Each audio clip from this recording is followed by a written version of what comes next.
মুর্শিদাবাদের ক্ষতি হবে। আমি চ্যালেঞ্জ করছি, আমি বেঁচে থাকলে মমতা বন্দ্যোপাধ্যায় জুড়া ফুলের জিরো করব, জিরো করব, জিরো করব। বিজেপি হয়তো দু একটা সিট বাড়িয়ে নিতে পারে। আপনি আমাকে বলছেন গদ্দার। আপনি রাতের অন্ধকারে মালদা থেকে এসে আপনি আমাকে সাসপেন্ড করার কার সাথে কথা বললেন? লালগুলার বিধায়ক মোহাম্মদ আলী, ওই রঘুনাথগঞ্জের বিধায়ক মন্ত্রী আকরুজ্জামান,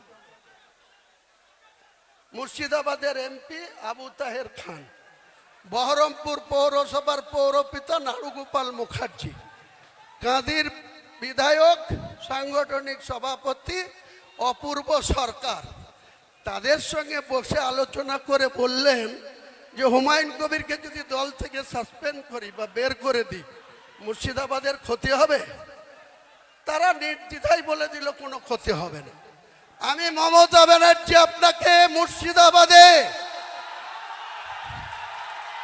2011-তে একটা পেয়েছিলেন, আর 2004-এ আমাকে প্রার্থী না দিয়ে শুভেন্দুর কথাই 22টা প্রার্থী দিয়ে 4টে জিতেছিলেন। আর হুমায়ুন কবির আবার আপনার হাতে পায়ে ধরে এই তৃণমূলে এসে 20টা পায়ে দিয়েছিলাম। আজকে চ্যালেঞ্জ আমার, কোন শক্তি থাকলে মুর্শিদাবাদে আপনি খাতা খুলে দেখাবেন। মুর্শিদাবাদে 22টা সিটে আপনি খাতা খুলবেন। 2 বিজেপি আছে, বিজেপি হয়তো 2 একটা সিট বাড়িয়ে নিতে পারে। তাদের যা কৌশল, তাদের যা অর্থবল, তাদের যা কৌশল অবলম্বন করে চলছে।